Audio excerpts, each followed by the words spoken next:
कथारे अच्छी रुकुणा रथ अणलेउटा पारंपरिक भाव में यह रथ टणा हो गले आउ फेरेना। आठगड़ ब्लॉक राधा दामोदरपुर ग्रामर आराध्य श्री श्री जम्बेश्वर महादेव रुकुणा रथयात्रा अनुष्ठित हो जाइछि। ओडिशार एकमात्र एठारे रातिरे एई रुक्मणा रथ स्वतंत्र परंपरा 100 वर्ष ऊर्ध्व वर्ष धरी एई टणा जाइथाय। चलित वर्ष रथयात्रा शताधिक श्रद्धालु माने खुशीर सह रथ टाणिथिले। 3 दिन धरी एई यात्रा रे विभिन्न दुकान बजार सह यात्रा अपेरार मजा नहीं दर्शक। पवित्र अशोकाष्टमी तिथि रे एही रथयात्रा समस्त रीतिनीति सहित संपन्न होइछि।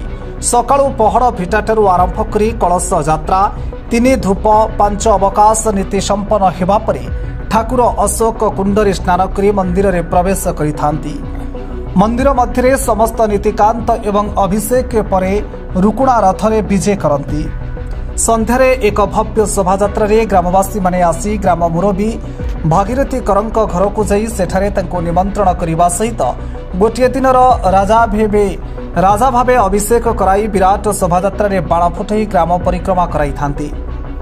परे तांकरी द्वारा रथ उपरे छेरा पहरा नीति संपन्न हेबा परे रथ टणा होई ठाकुर माउसी घर को जाइथांती।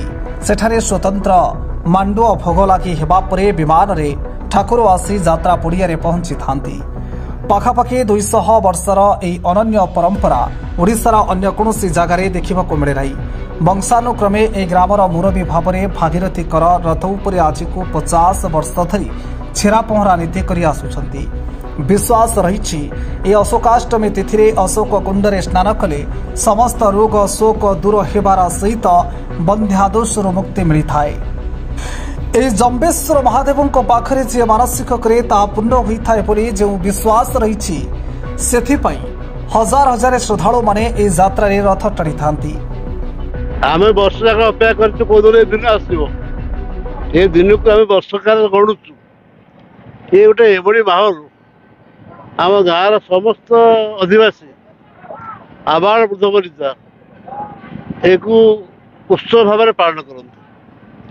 प्रत्येक घर कुड़िया आसती, प्रत्येक घर लुगापटा किणा हुए। प्रत्येक दिन आम गाँव बोधे 50-100 लोक जाऊे आठगड़ कटक लुगापटा किणा। ये वर्ष जाक संचय ये खर्च कर केते वर्षर परंपरा आपण गाँव ये परंपरा आज्ञा 100 वर्ष ऊर्ध्व हम आम छुआबेलू कथा आम परंपरा कथा देखी आसु। सर्वप्रथम मु आज जिते अगणित दर्शक अच्छा श्रद्धालु मान अच्छा शुभेच्छा जनइबी एवं पुलिस बंधु मान साहाय्य शुभेच्छा जनइबी एवं सांबादिक बंधु मान शुभेच्छा जनइबी।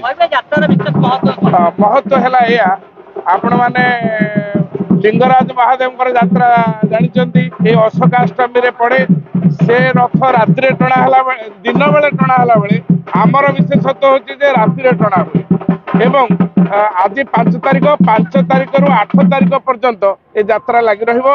आज रथ भिड़ा सरला या पर सांस्कृतिक कार्यक्रम यात्रा पार्टी 4 दिन यात्रा करिबो।